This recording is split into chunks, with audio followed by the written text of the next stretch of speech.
Détendez-vous. Respirez profondément. Si vous avez l'impression que la vie vous échappe, que tout va trop vite ou que rien ne se passe comme prévu, ce message est pour vous. Le stoïcisme n'est pas une théorie abstraite. C'est un art de vivre, une boussole intérieure face au chaos du quotidien. Aujourd'hui, vous allez découvrir 10 règles simples, mais puissantes, pour attirer naturellement tout ce dont vous avez besoin. Sans forcer, sans courir, simplement en alignant votre esprit avec ce qui est essentiel. Chaque règle est comme une clé qui ouvre une nouvelle façon de voir le monde. Ce ne sont pas des conseils magiques, mais des pratiques ancestrales testées par des siècles de sagesse. Vous n'aurez pas besoin de changer qui vous êtes, mais de retrouver ce calme intérieur que vous avez toujours eu en vous. Laissez chaque mot vous guider vers plus de clarté, de paix et de pouvoir personnel. C'est ici que commence le vrai changement. Avant de commencer, aime la vidéo et abonne-toi à la chaîne pour ne manquer aucun de nos nouveaux contenus. Règle 1. Lâcher prise pour gagner en liberté. La vie est une succession d'événements que nous ne maîtrisons pas. Un retard, une panne, une déception. Notre premier réflexe est souvent de résister, de lutter contre ce qui nous échappe. Pourtant, les stoïciens nous invitent à adopter une autre attitude, le lâcher-prise. Non pas par faiblesse, mais par sagesse. Car vouloir tout contrôler, c'est s'exposer inutilement à la frustration. Imagine que tu es pris dans un embouteillage. Tu peux t'énerver, klaxonner, maudire la situation, ou simplement accepter que tu ne peux rien y faire. Dans le premier cas, tu gaspilles ton énergie. Dans le second, tu restes maître de ton calme. Le stoïcisme nous apprend à distinguer ce qui dépend de nous de ce qui ne dépend pas de nous. Et cette distinction change tout. Marc Aurèle disait « Ce qui trouble les hommes, ce ne sont pas les choses, mais les jugements qu'ils portent sur elles. » Un retard n'est qu'un retard. C'est notre réaction qui en fait une source de stress ou une occasion de patience. En apprenant à lâcher prise, nous transformons les obstacles en exercice pour notre esprit. Chaque épreuve devient alors une leçon. Prenons un exemple concret. Ton ordinateur plante avant que tu aies pu sauvegarder ton travail. Tu as deux choix. Soit tu t'énerves, ce qui ne fera pas revenir ton fichier. Soit tu respires profondément et tu recommences. La première option ajoute de la souffrance à la situation. La seconde te permet d'avancer. Le lâcher-prise, c'est ce petit espace entre ce qui t'arrive et ta réaction. Certains croient que lâcher prise, c'est renoncer. En réalité, c'est choisir de ne pas se battre contre des moulins à vent. Les stoïciens ne prônent pas la passivité, mais une action intelligente. Tu ne peux pas contrôler le comportement des autres, mais tu peux choisir comment y répondre. Tu ne peux pas éviter tous les problèmes, mais tu peux décider de les affronter avec sérénité. La nature nous donne un bel exemple avec le roseau. Lorsque le vent souffle, il plie mais ne rompt pas. Il s'adapte sans résister inutilement. Nous pouvons en faire autant. Face aux aléas de la vie, nous avons le choix entre être rigide et nous briser, ou être flexible et survivre. Le lâcher-prise, c'est cette flexibilité mentale qui nous rend plus forts. Bien sûr, cela demande de l'entraînement. Notre esprit a tendance à vouloir tout contrôler, à anticiper, à craindre. Mais chaque fois que tu acceptes une situation hors de ton contrôle, tu renforces ta résilience.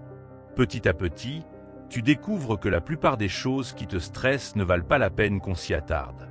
Le stoïcisme ne promet pas une vie sans épreuves. Il offre simplement une manière plus paisible de les traverser. En lâchant prise sur ce que tu ne peux pas changer, tu libères une énergie précieuse pour ce qui compte vraiment. Tes actions, tes relations, ton bien-être. La liberté commence là où s'arrête le besoin de tout contrôler. Alors, la prochaine fois que tu te retrouves face à un imprévu, demande-toi, est-ce que je peux faire quelque chose? Si la réponse est non, respire et laisse passer. Si la réponse est oui, agis sans te plaindre. C'est dans cette simplicité que réside la vraie force. Et c'est ainsi que le lâcher-prise devient un acte de courage quotidien. Pratiquer le lâcher-prise, c'est comme apprendre à nager. Au début, on a peur de lâcher le bord. Puis on découvre que l'eau nous porte. La vie est pareille.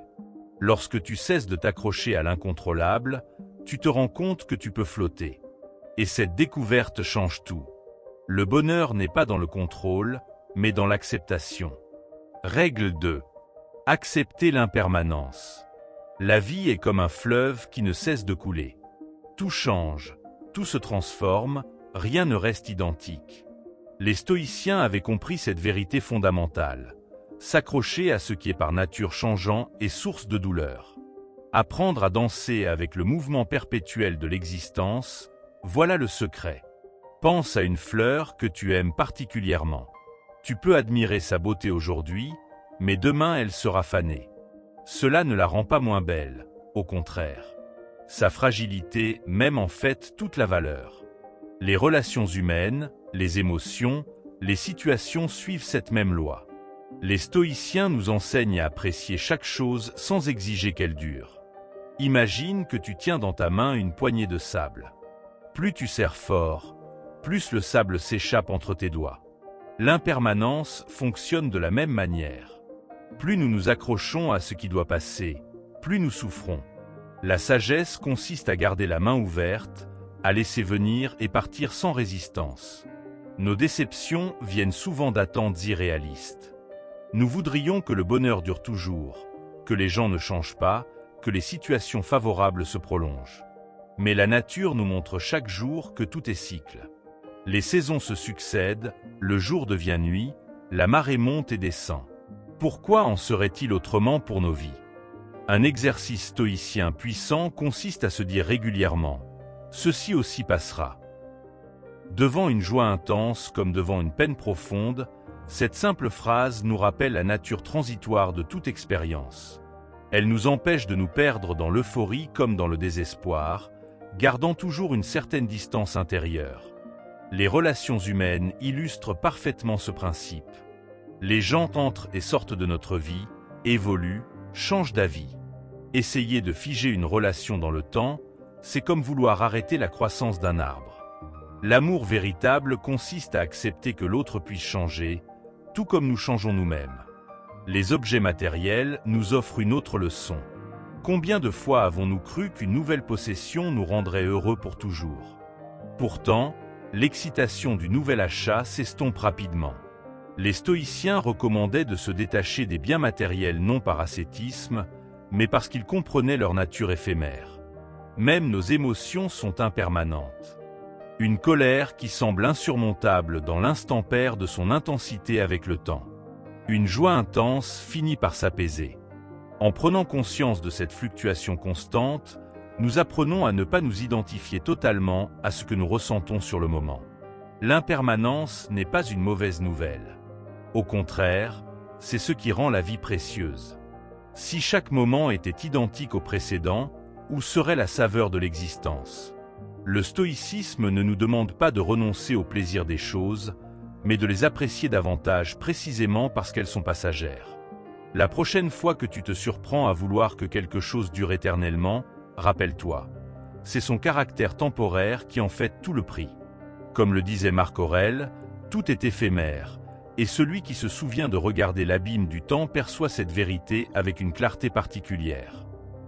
Vivre pleinement, c'est accepter de lâcher prise. Règle 3. La patience comme force tranquille. Dans un monde où tout va toujours plus vite, où nous voulons tout obtenir immédiatement, la patience apparaît comme une vertu oubliée. Pourtant, les stoïciens voyaient en elle une véritable force, silencieuse mais puissante. Comme un arbre qui grandit sans bruit, jour après jour, la patience nous enseigne que les choses essentielles ne peuvent être précipitées. Prends l'exemple d'un jardinier. Il plante une graine, l'arrose, prend soin d'elle, mais il sait qu'il ne verra pas de fleurs tout de suite. Il fait confiance au processus naturel. Notre vie ressemble souvent à ce jardin. Nous voulons des résultats rapides, mais la sagesse consiste à comprendre que certaines choses ont besoin de temps pour mûrir. La frustration naît justement de ce décalage entre nos attentes et la réalité. Les obstacles font partie du chemin. Un stoïcien ne les considère pas comme des échecs, mais comme des occasions de développer sa patience. Quand tu te retrouves face à une difficulté qui semble insurmontable, au lieu de t'énerver ou d'abandonner, demande-toi « Comment puis-je avancer petit à petit ?» La patience n'est pas de l'inaction, c'est une action mesurée et persévérante. Pense aux athlètes qui préparent les Jeux Olympiques. Leurs performances durent quelques minutes, mais elles sont le fruit de années d'entraînement patient. Dans notre vie quotidienne, c'est la même chose. Apprendre une langue, construire une relation solide, développer une compétence. Tout cela exige du temps. La patience, c'est cette capacité à rester fidèle à nos objectifs même quand les résultats se font attendre. La nature nous donne de belles leçons de patience. Un fleuve creuse son lit pierre après pierre, sans se lasser.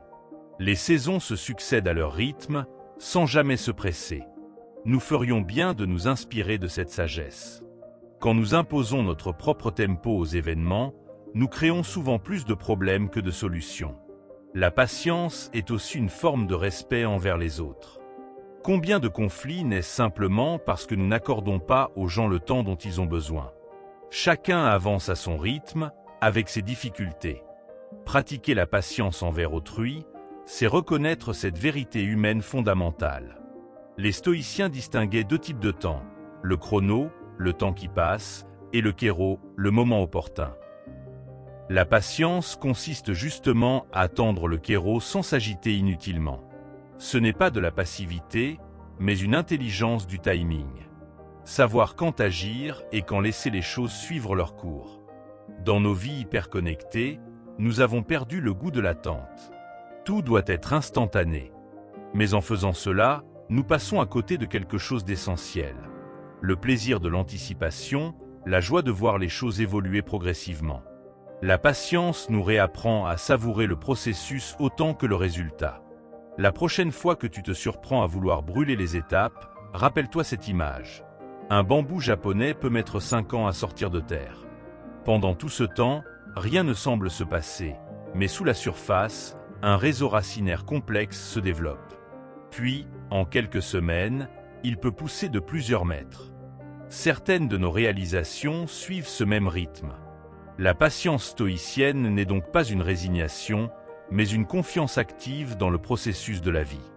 Elle nous libère de l'urgence permanente et nous permet d'agir avec plus de justesse.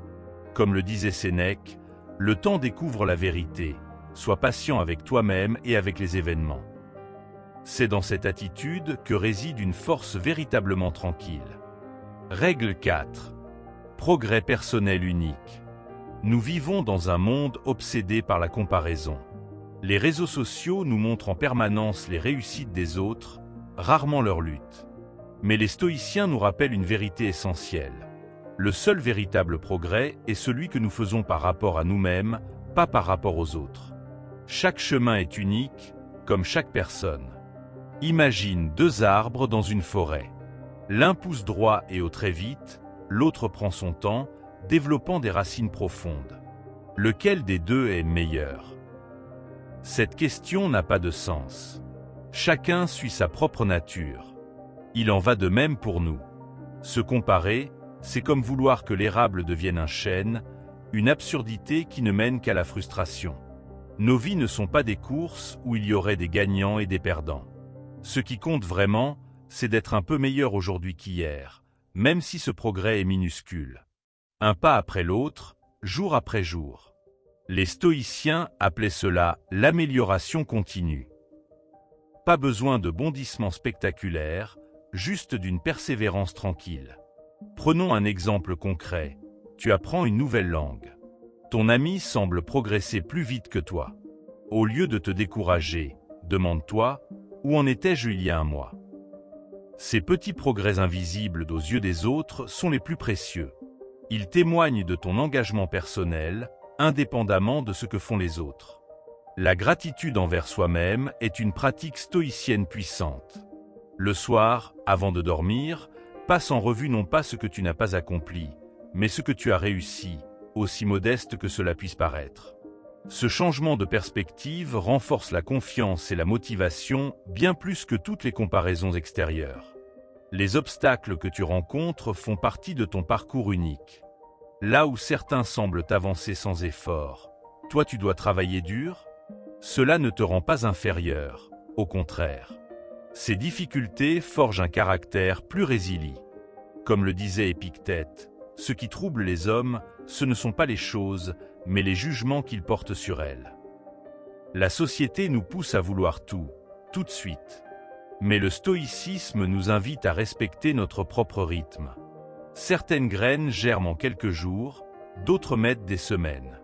L'important est qu'elles contiennent tout le potentiel de devenir une plante magnifique. Il en va de même pour nos capacités et nos rêves. Au lieu de regarder ce que les autres ont accompli, concentre-toi sur ta propre direction.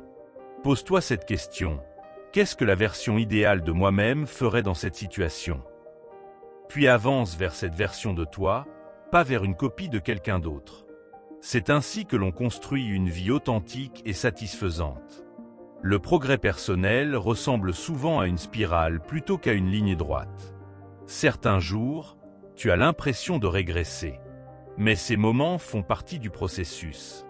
Comme un arbre qui perd ses feuilles en hiver pour mieux renaître au printemps, ces phases apparentes de recul préparent souvent des avancées futures. La véritable mesure du succès, pour les stoïciens, n'est pas dans les résultats visibles, mais dans l'effort constant pour s'améliorer. Comme le disait Marc Aurèle, ce qui compte, ce n'est pas ce qui t'arrive, mais comment tu y réagis.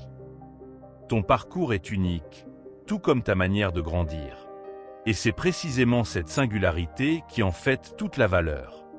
Règle 5. Le calme comme clé de la grandeur. Dans un monde bruyant et agité, le calme est devenu une rareté précieuse. Les stoïciens voyaient en lui non pas une simple absence de bruit, mais une force active, un pouvoir de clairvoyance. Quand tout autour de nous s'agite, rester calme, c'est comme trouver le centre immobile d'un tourbillon. C'est de ce point d'équilibre que naît la véritable maîtrise de soi. Pense à la surface d'un lac. Lorsqu'elle est calme, elle reflète parfaitement le ciel et les montagnes. Mais dès que le vent se lève, cette image se trouble. Notre esprit fonctionne de la même manière. Les émotions fortes, le stress, les réactions impulsives sont comme ces vagues qui déforment notre perception. Le calme stoïcien, lui, nous permet de voir les situations telles qu'elles sont vraiment. Prends une décision importante sous le coup de la colère ou de la peur, et tu risques de le regretter. Au contraire, une décision prise dans le calme a bien plus de chances d'être juste et réfléchie. Les grands leaders, les artistes, les penseurs qui ont marqué l'histoire partageaient souvent cette qualité, la capacité à rester centré au milieu des tempêtes. Ce n'est pas un hasard. Le calme influence aussi profondément nos relations. Quand quelqu'un s'énerve face à nous et que nous répondons par le calme, quelque chose de magique se produit. La tension diminue, l'espace pour le dialogue s'ouvre. Cette attitude ne signifie pas être passif ou indifférent, mais choisir consciemment de ne pas ajouter de combustible au feu des émotions négatives. Comment cultiver ce calme intérieur ? Les stoïciens proposaient plusieurs exercices. L'un des plus puissants consiste à se rappeler chaque matin que nous allons rencontrer des personnes difficiles, des situations frustrantes. Cette anticipation ne vise pas à être pessimiste, mais à préparer notre esprit à réagir avec mesure plutôt qu'à être pris au dépourvu. Le calme est aussi une forme de courage.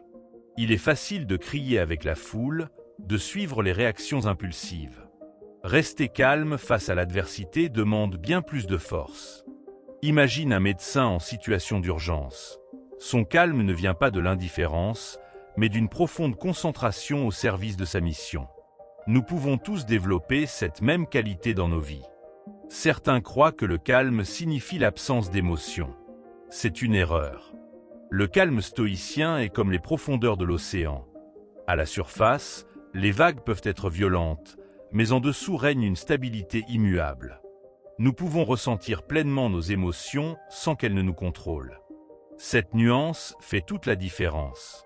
La pratique régulière de la respiration consciente est un outil simple mais efficace pour retrouver le calme.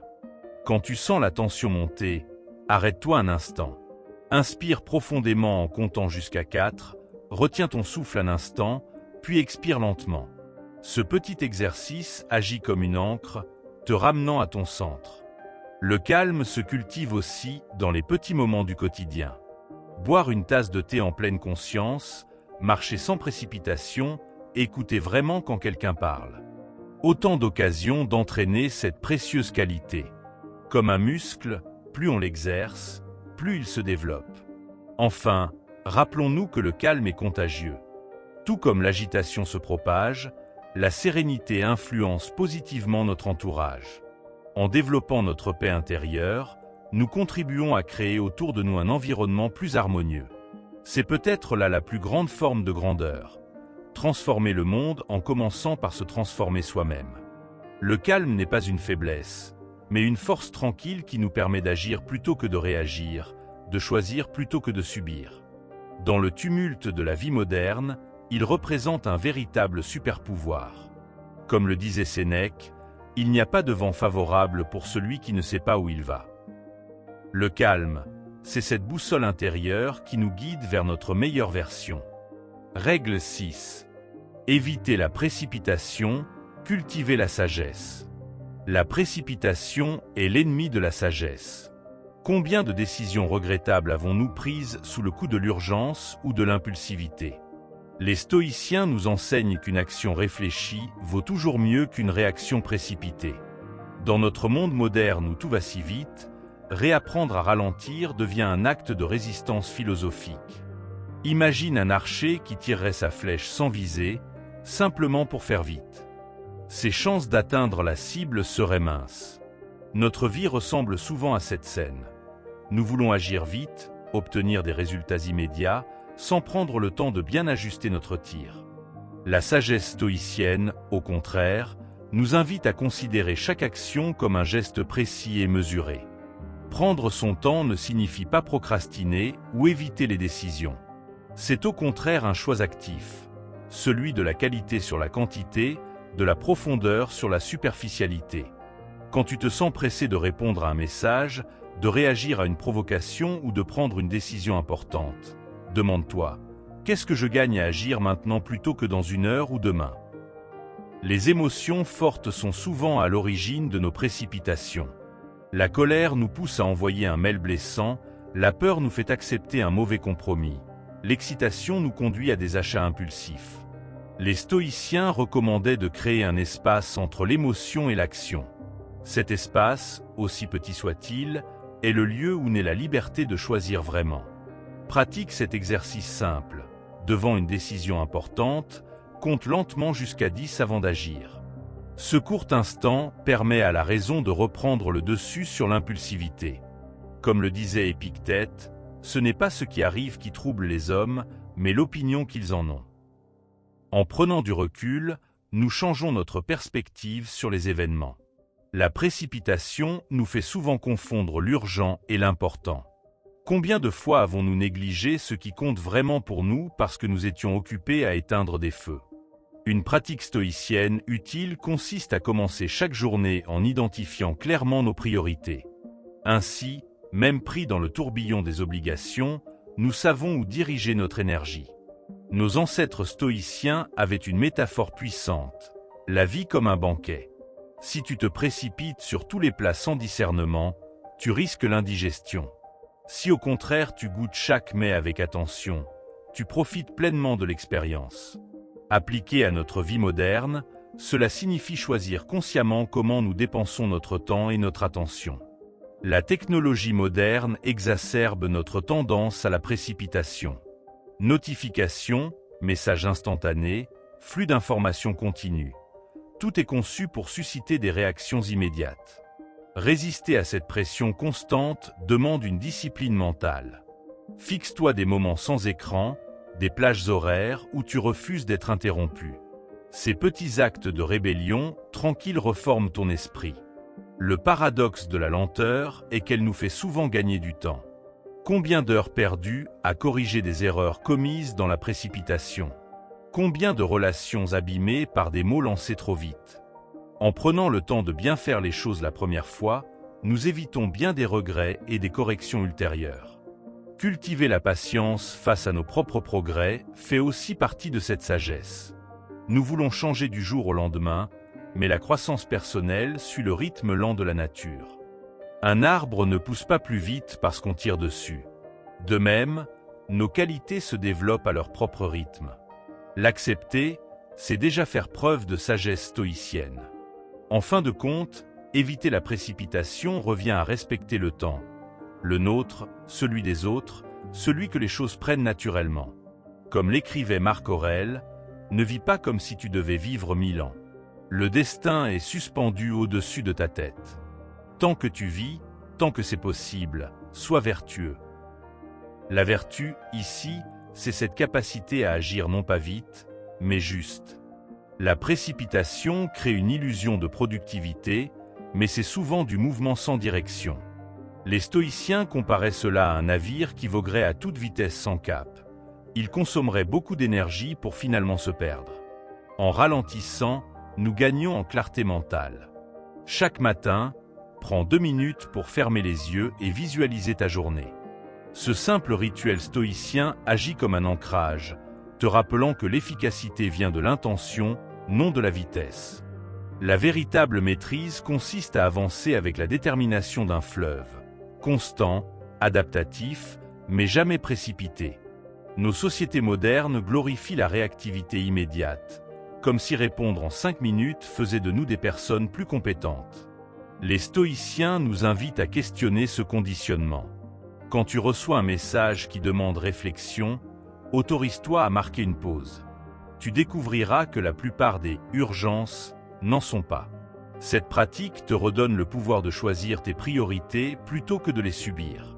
Comme le disait Sénèque, la vie est longue si tu sais en faire bon usage.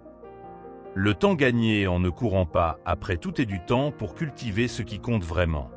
L'art stoïcien de la pause stratégique peut se pratiquer concrètement.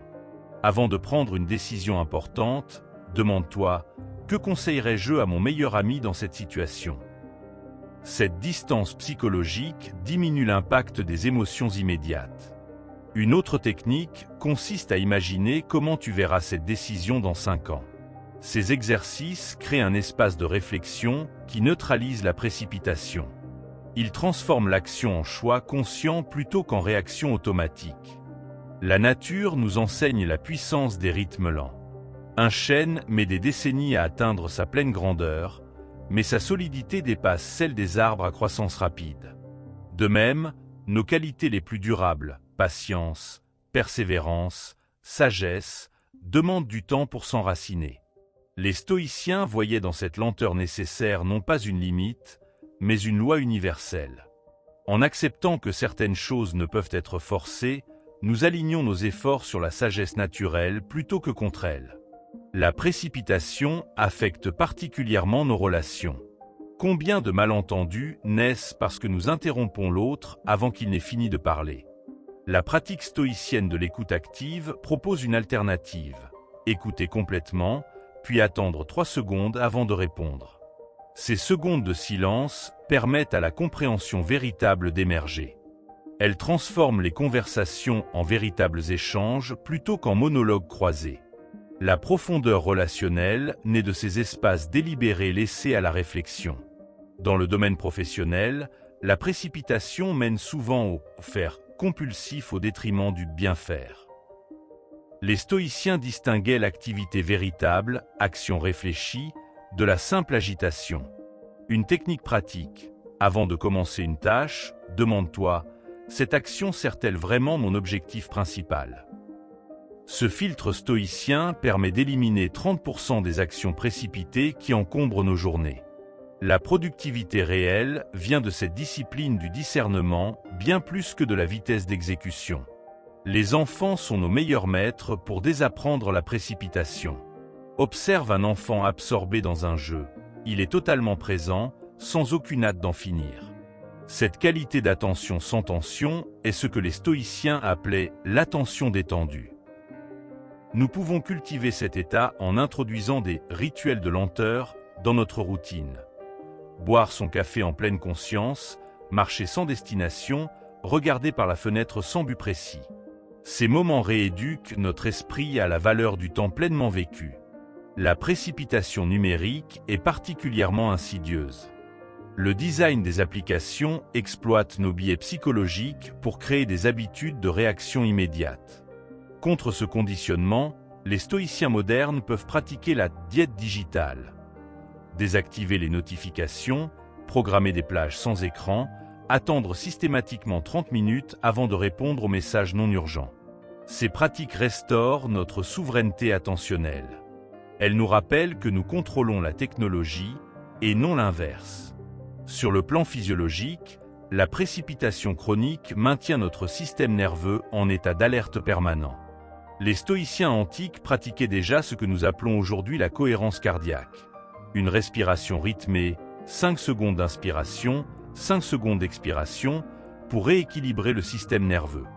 3 minutes de cette pratique avant une décision importante créent un état de calme propice au bon choix. Cette sagesse corporelle complète la réflexion philosophique. Enfin, rappelons que la lenteur permet d'apprécier le voyage autant que la destination. Les stoïciens ne prônaient pas l'inaction, mais une action imprégnée de présence. Quand tu manges, goûte vraiment. Quand tu marches, ressens chaque pas. Quand tu travailles, sois totalement dans ta tâche.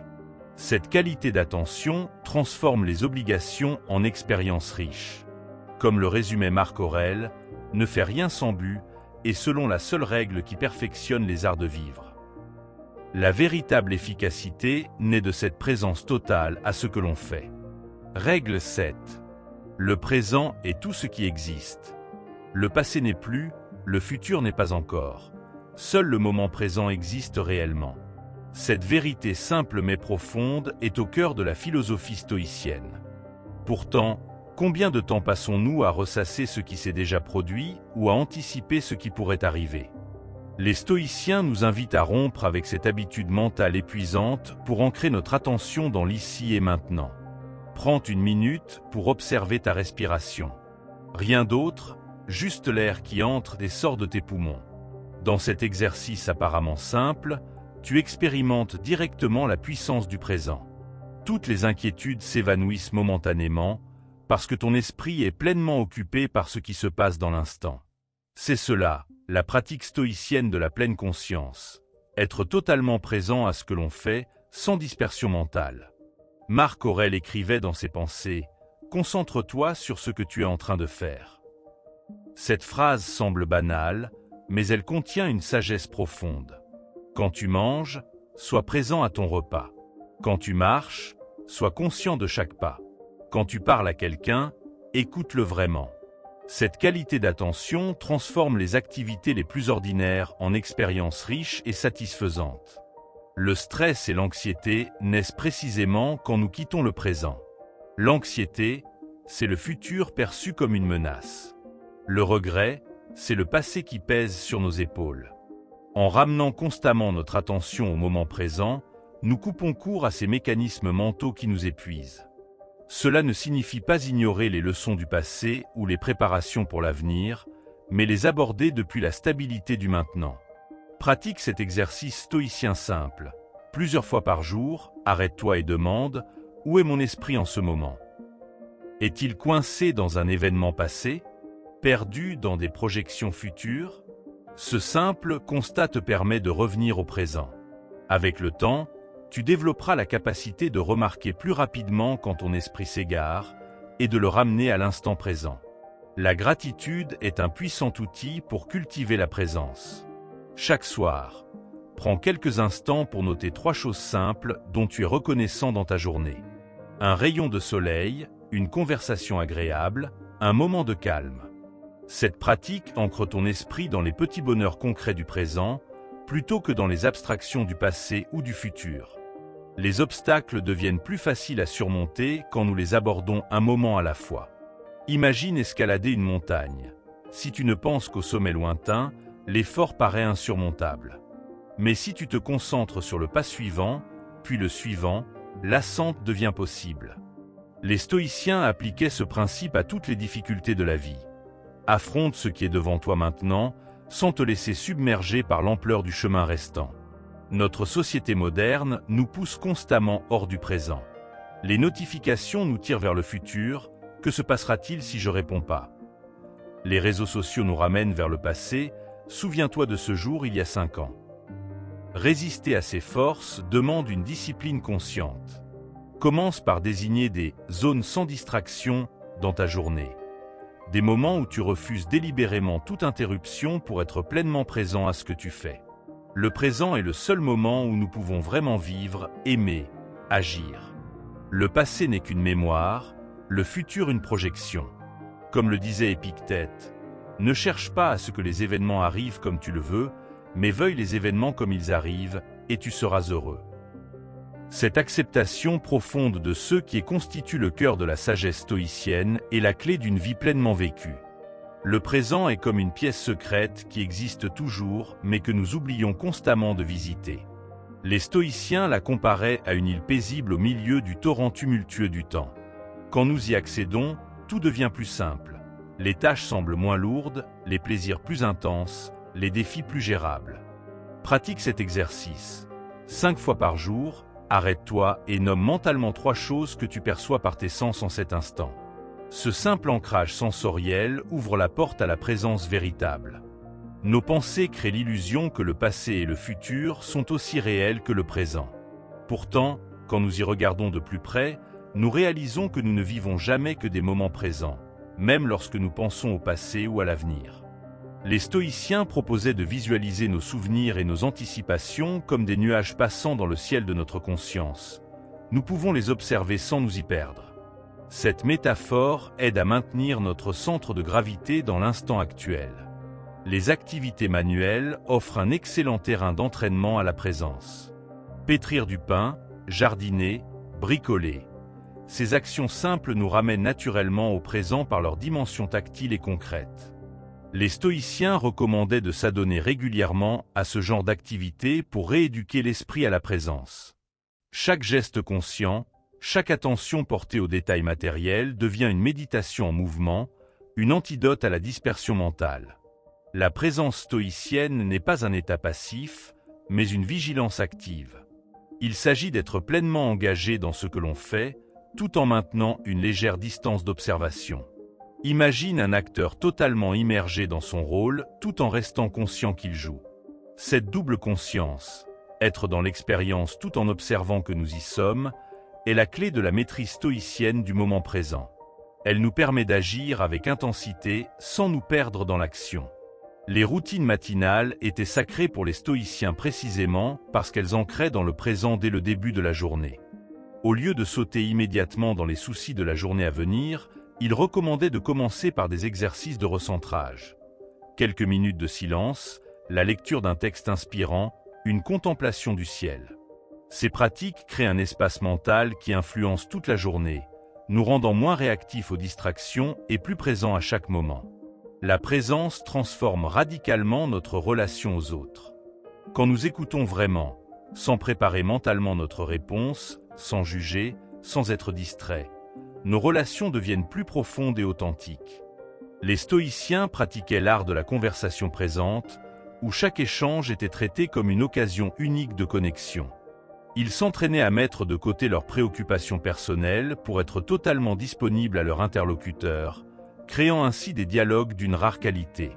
Le corps est notre meilleur allié pour cultiver la présence. Les stoïciens pratiquaient régulièrement la surveillance corporelle, scannèrent mentalement les sensations physiques sans les juger.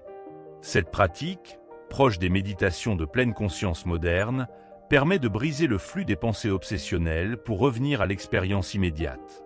Quand l'esprit s'égare, le corps, toujours présent, offre un point d'ancrage toujours disponible pour y retourner. Les stoïciens distinguaient 2 types de temps, le chrono, temps linéaire et mesurable, et le kéro, moment opportun, temps de qualité. Vivre dans le présent, c'est privilégier le kéro. Ces moments où le temps semble s'arrêter parce que nous sommes totalement absorbés par ce que nous faisons.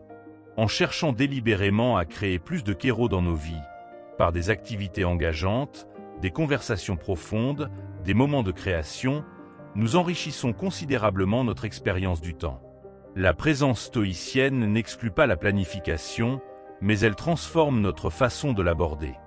Au lieu de se perdre dans des scénarios futurs anxiogènes, les stoïciens planifiaient avec détachement. Ils préparaient le meilleur tout en acceptant que le résultat ne dépende pas entièrement d'eux. Cette attitude permet de préparer l'avenir tout en restant ancré dans le présent, en faisant maintenant ce qui peut être fait maintenant, sans s'inquiéter prématurément des étapes ultérieures.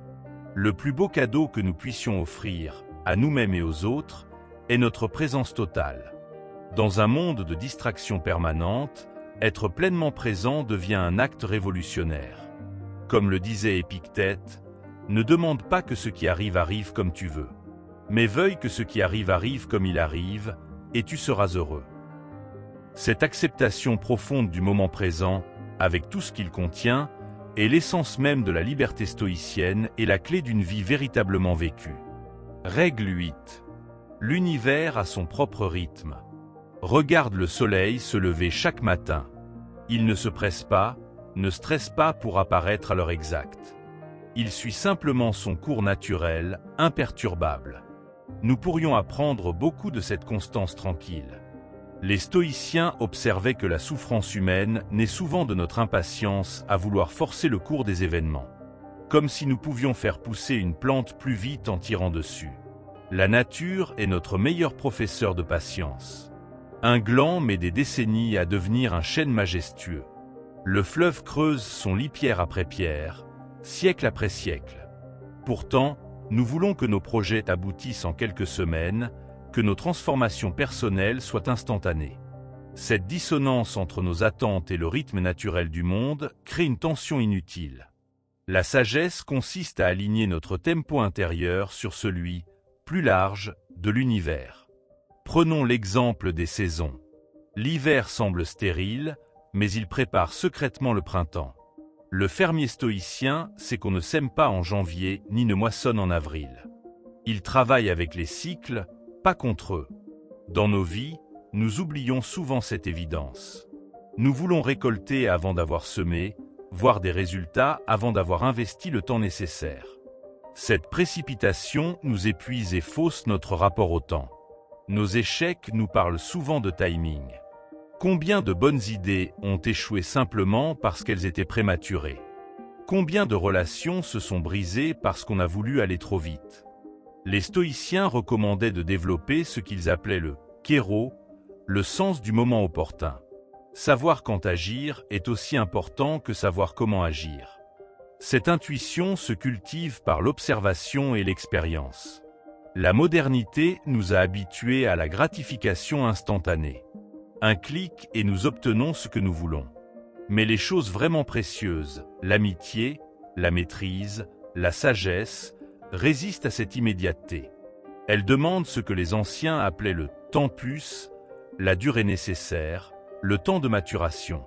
Reconnaître cette vérité nous libère de l'urgence permanente et nous permet d'apprécier chaque étape du processus. Quand tu te surprends à vouloir précipiter les choses, pose-toi cette question stoïcienne. Puis-je réellement contrôler le rythme de ce processus? Si la réponse est non, concentre ton énergie sur ce qui dépend vraiment de toi. Tes préparations, tes attitudes, tes réactions. Le reste appartient au grand mouvement de l'univers, qui a ses raisons que notre impatience ne comprend pas toujours. Les obstacles apparents sont souvent des indicateurs de timing. Un projet qui stagne, une porte qui refuse de s'ouvrir. Peut-être est-ce simplement qu'il n'est pas encore temps.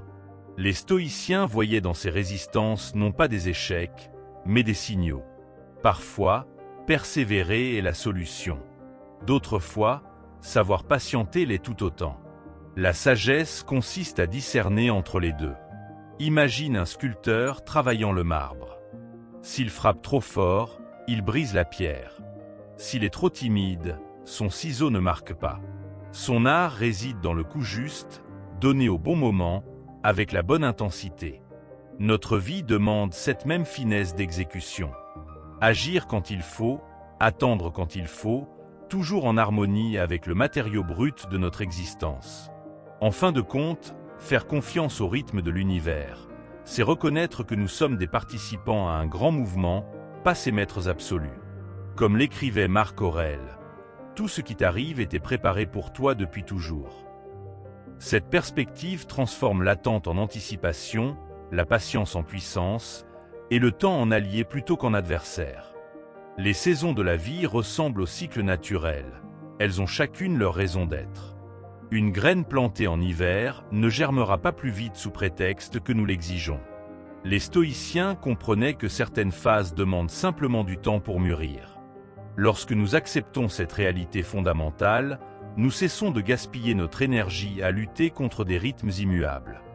Au lieu de maudire l'hiver, nous apprenons à apprécier sa beauté propre, sachant qu'il prépare secrètement le printemps à venir. Cette attitude transforme radicalement notre expérience du temps. Dans nos sociétés modernes, nous avons perdu le contact avec les rythmes naturels.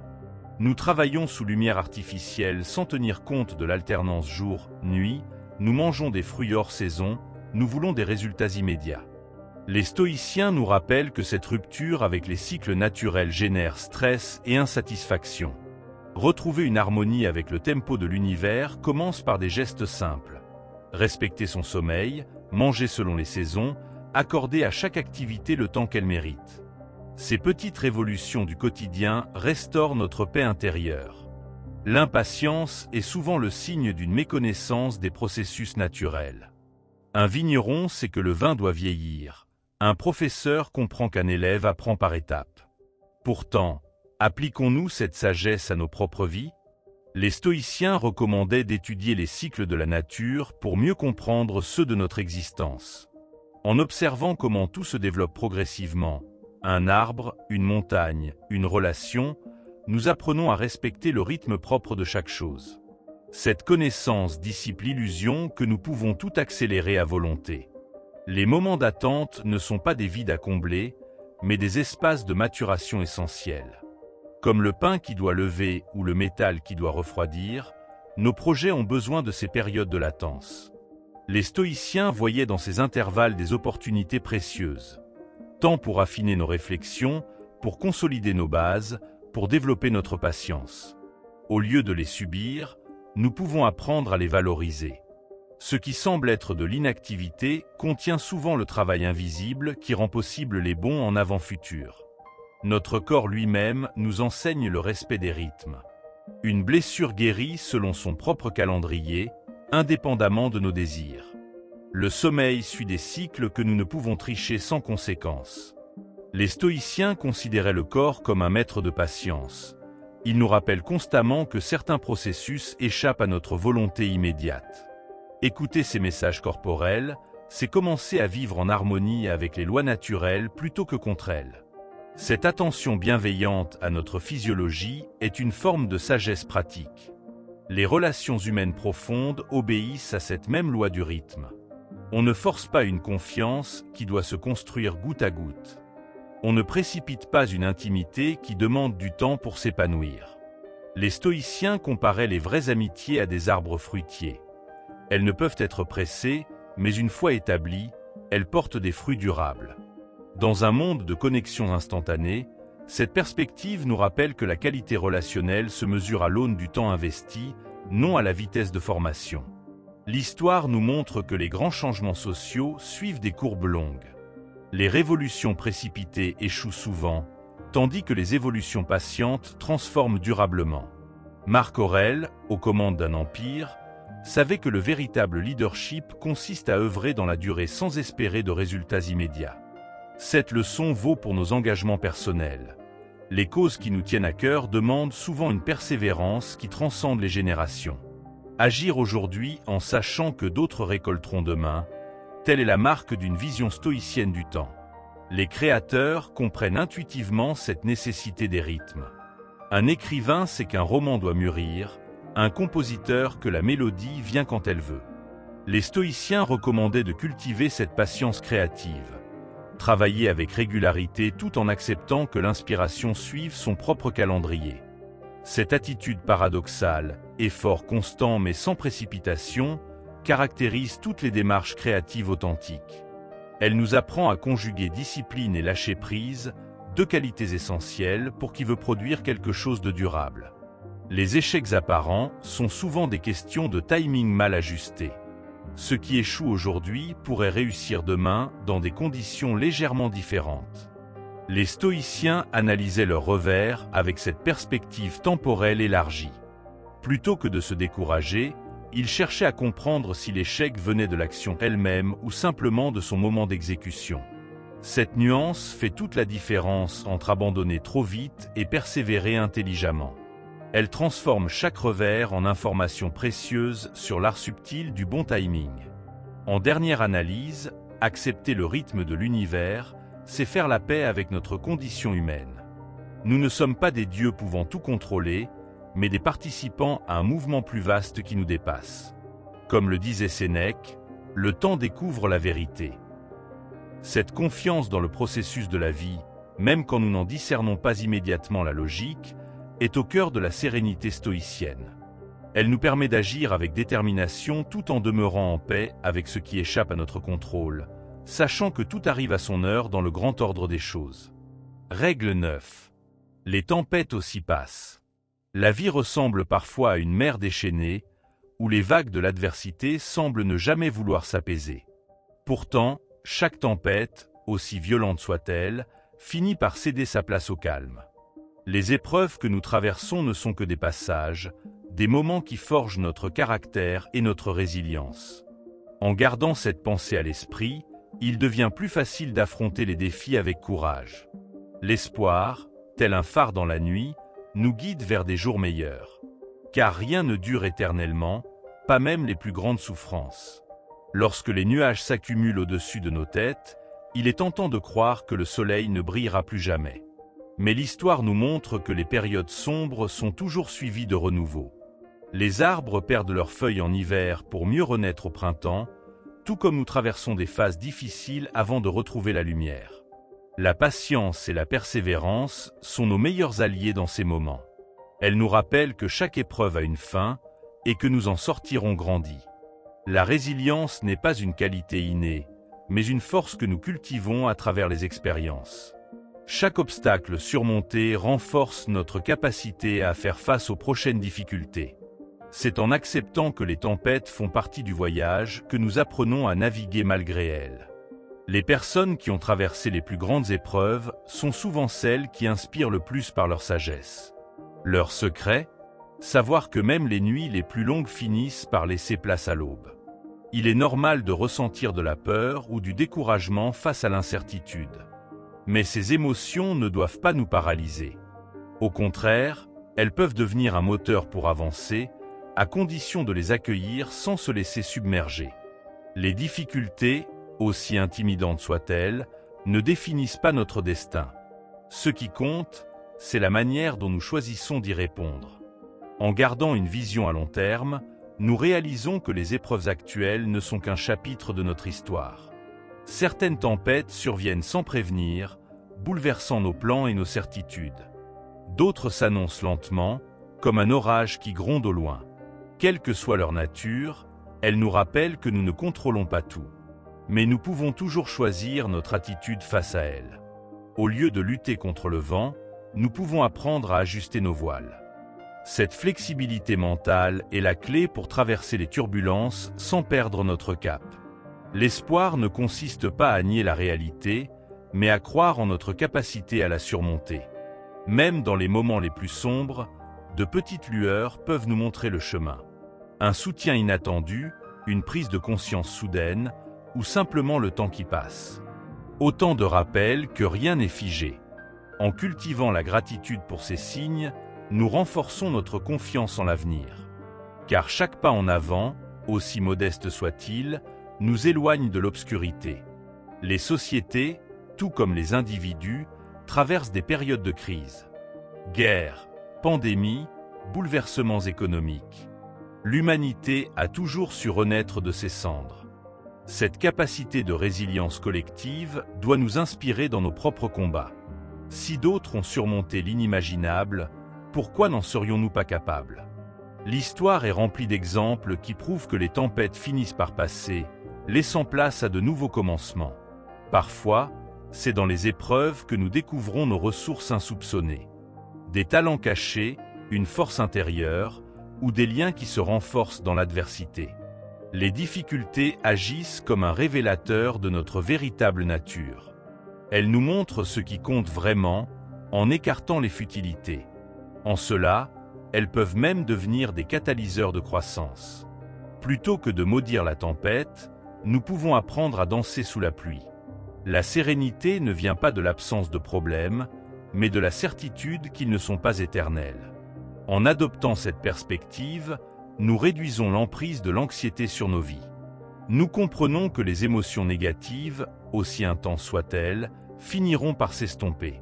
Cette prise de recul nous permet d'aborder les défis avec plus de clarté. Comme le dit un proverbe ancien, « Cette nuit sera longue, mais le jour viendra ». Enfin, il est essentiel de se rappeler que nous ne sommes pas seuls face aux tempêtes de la vie. Entourons-nous de ceux qui savent nous écouter sans jugement et qui nous rappellent notre valeur lorsque nous l'oublions. Le partage des fardeaux les rend plus légers et les joies partagées plus grandes. Ensemble, nous pouvons affronter les vents contraires en sachant qu'après la pluie vient toujours le beau temps. Car oui, les tempêtes aussi passent. Lorsque nous regardons en arrière, nous réalisons que les épreuves qui nous semblaient insurmontables ont finalement pris fin. Le temps agit comme un baume, atténuant la douleur et redessinant les perspectives. Ce qui paraissait être une montagne infranchissable devient, avec le recul, une colline que nous avons gravie pas à pas. Cette prise de conscience nous encourage à affronter les défis futurs avec plus de sérénité. Car chaque épreuve surmontée devient une preuve de notre capacité à rebondir. La mémoire sélective de l'esprit humain tend à estomper les souffrances passées, ne conservant que les leçons apprises. Ainsi, même les tempêtes les plus violentes finissent par se dissiper dans le souvenir, ne laissant derrière elles que la force qu'elles nous ont donnée. Parfois, c'est dans l'immobilité que nous trouvons les réponses. Lorsque tout semble s'effondrer autour de nous, faire une pause peut être salutaire. Respirer profondément, observer le chaos sans s'y perdre, permet de retrouver un équilibre intérieur.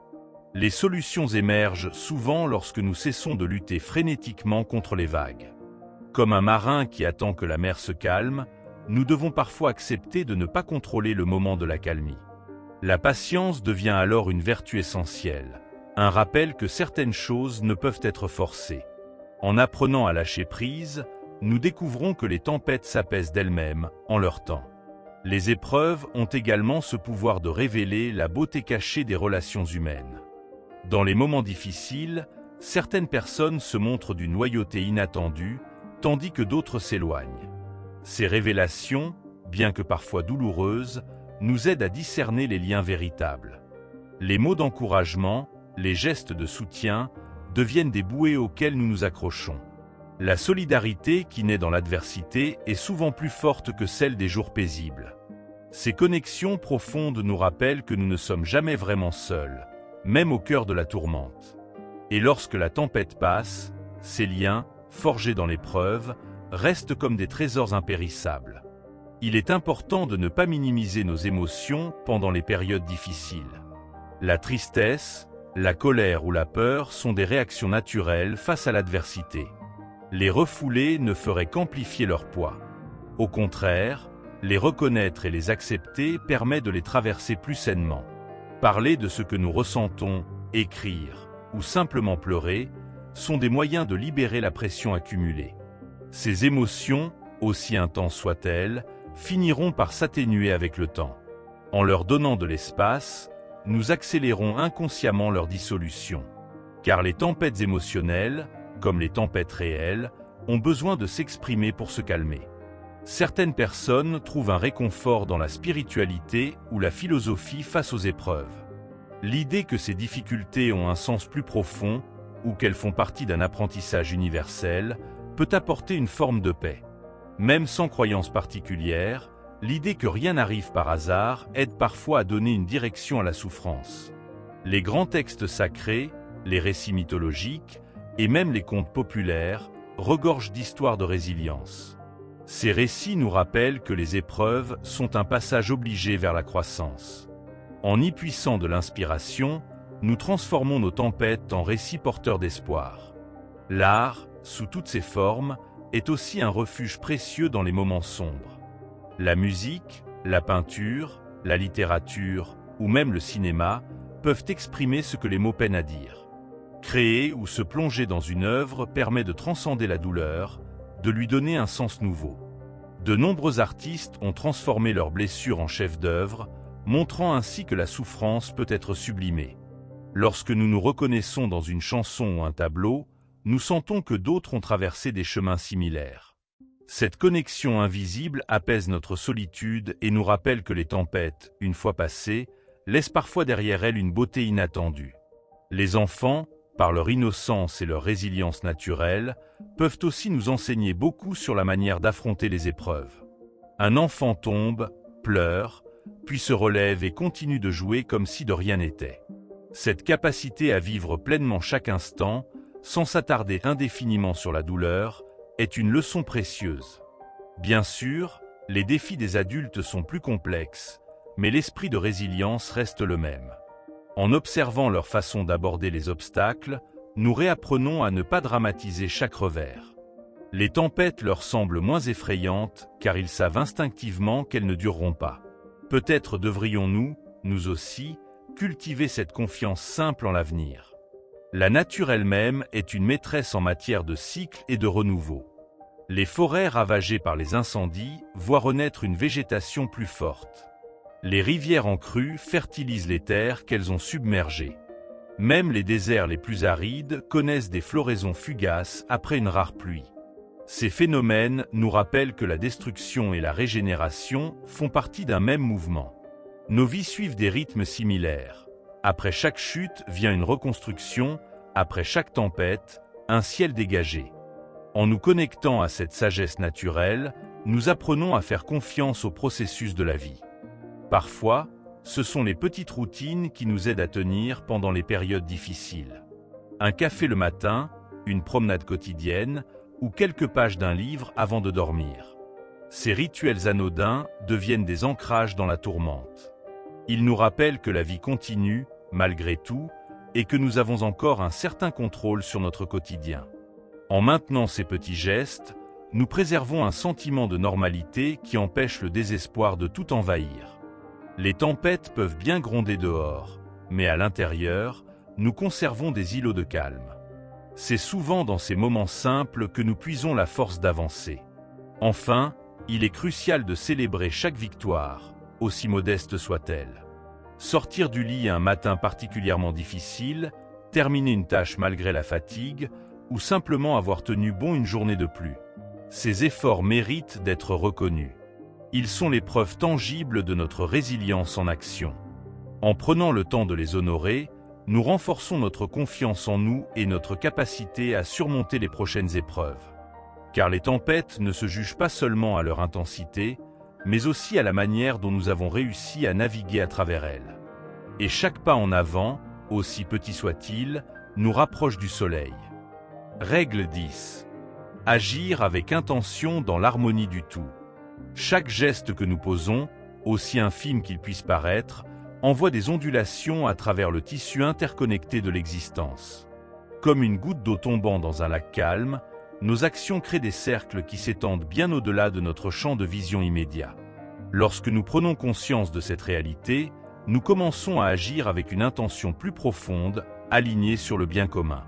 L'univers ne fait pas de distinction entre les grandes et les petites actions.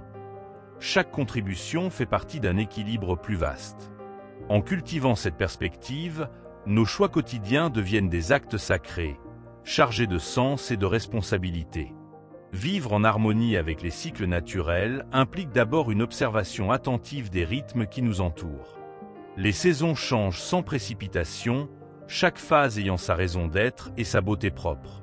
Lorsque nous synchronisons nos propres énergies avec ces mouvements cosmiques, nous dépensons moins d'efforts inutiles et trouvons plus de fluidité dans notre existence. Le printemps appelle à l'action et au nouveau départ, l'été à l'épanouissement, l'automne au lâcher-prise et l'hiver au repos intérieur. En respectant ces phases dans nos vies personnelles, nous devenons des co-créateurs plutôt que des forces antagonistes dans la grande danse de la vie. L'humilité dans l'action naît de la compréhension que nous ne sommes qu'une note dans la symphonie universelle, mais une note absolument nécessaire. Cette prise de conscience nous libère à la fois de l'arrogance de croire que tout dépend de nous et de la paresse de penser que nos actions n'ont pas d'importance. Chaque être humain possède une partition unique à jouer, et c'est dans l'authenticité de cette expression que réside notre contribution la plus précieuse. Lorsque nous agissons avec cette humble certitude, nos efforts s'intègrent parfaitement à l'ensemble, créant une mélodie plus riche et plus complexe que nous ne pourrions imaginer isolément. L'intention pure transforme les tâches les plus banales en actes porteurs de sens. Préparer un repas avec amour, écouter véritablement un ami, ou même respirer en pleine conscience. Ces gestes simples deviennent des méditations en mouvement lorsqu'ils sont accomplis avec une présence totale. C'est cette qualité d'attention qui élève l'ordinaire vers l'extraordinaire. L'univers ne répond pas seulement à nos actions, mais à l'énergie que nous y mettons. Une petite action faite avec un cœur pur a souvent plus de résonance qu'un grand geste empreint d'ego. En cultivant cette pureté d'intention, nous alignons progressivement notre volonté personnelle avec une intelligence plus vaste. Nos sociétés modernes nous ont souvent éloignés de la sagesse ancestrale qui voyait l'humain comme un gardien de la terre plutôt que comme son maître. Retrouver cette perspective sacrée implique de repenser radicalement notre relation au vivant. Chaque choix, ce que nous consommons, comment nous nous déplaçons, comment nous traitons les autres espèces, devient alors une expression de notre place dans le tout. Les peuples autochtones du monde entier nous rappellent que nous ne pouvons pas puiser indéfiniment sans redonner. Pas plus qu'une note de musique ne peut résonner éternellement sans s'éteindre pour laisser place à d'autres. La véritable écologie commence par une écologie intérieure. Lorsque nous harmonisons nos pensées, nos émotions et nos actions, nous devenons des microcosmes d'équilibre dans le macrocosme universel. Ce travail intérieur a des répercussions invisibles mais bien réelles sur l'ensemble. Comme dans un hologramme où chaque partie contient le tout, notre paix intérieure contribue à la paix mondiale, notre clarté à la clarté collective. Ce n'est pas une pensée magique, mais la reconnaissance que les frontières entre soi et le monde sont plus perméables que nous ne le croyons. En nous transformons notre relation au tout. Les anciennes traditions parlent souvent du champ morphogénétique, cette matrice invisible qui relie toutes choses. La science moderne commence à peine à entrevoir ces connexions subtiles à travers des concepts comme l'intrication quantique. Ces perspectives convergent vers une même vérité: notre isolement est une illusion. Lorsque nous prenons une décision alignée avec notre essence la plus profonde, nous soutenons inconsciemment tout ce qui marche sur un chemin similaire à travers le monde. Nos luttes et nos victoires personnelles font partie d'une trame plus large où chaque fil compte. Cette compréhension peut donner un courage nouveau face aux défis qui semblent trop grands pour un seul individu. La gratitude est peut-être l'attitude la plus puissante pour maintenir cette connexion harmonieuse avec le tout. Remercier pour l'air que nous respirons, pour l'eau qui nous hydrate, pour la lumière qui nous guide, c'est reconnaître notre interdépendance avec tout ce qui est. Cette pratique quotidienne ouvre le cœur et affine notre perception des innombrables dons que nous recevons à chaque instant. Un esprit reconnaissant devient naturellement plus respectueux, plus attentif dans ses actions, plus conscient de sa place dans le grand schéma des choses. La gratitude est le langage silencieux qui unit toutes les parties de l'univers dans une danse de réciprocité joyeuse. En fin de compte, agir avec intention dans l'harmonie du tout revient à trouver le point d'équilibre entre l'effort et le lâcher-prise. Nous faisons de notre mieux, avec toute la conscience et l'amour dont nous sommes capables, puis nous faisons confiance à l'intelligence plus vaste pour orchestrer l'ensemble. Cette attitude évite à la fois la passivité et le contrôle excessif. Comme un musicien qui maîtrise son instrument mais s'abandonne à la magie de l'orchestre, nous jouons notre partie avec excellence tout en restant ouverts aux synchronicités et aux collaborations inattendues. C'est dans cet espace que la vie devient véritablement une œuvre d'art co-créée avec l'univers.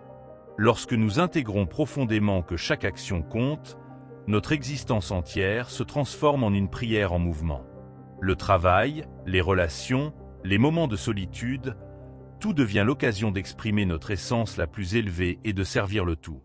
Nous ne cherchons plus à accumuler des biens ou des expériences pour nous seuls, mais à circuler l'énergie, les idées et les ressources de manière à nourrir l'ensemble. Cette façon d'être au monde apporte une satisfaction bien plus profonde que toute réussite purement personnelle. Car nous comprenons alors que notre véritable nature ne fait qu'un avec la symphonie éternelle de l'univers, où chaque note est à la fois unique et indispensable à la beauté de l'ensemble.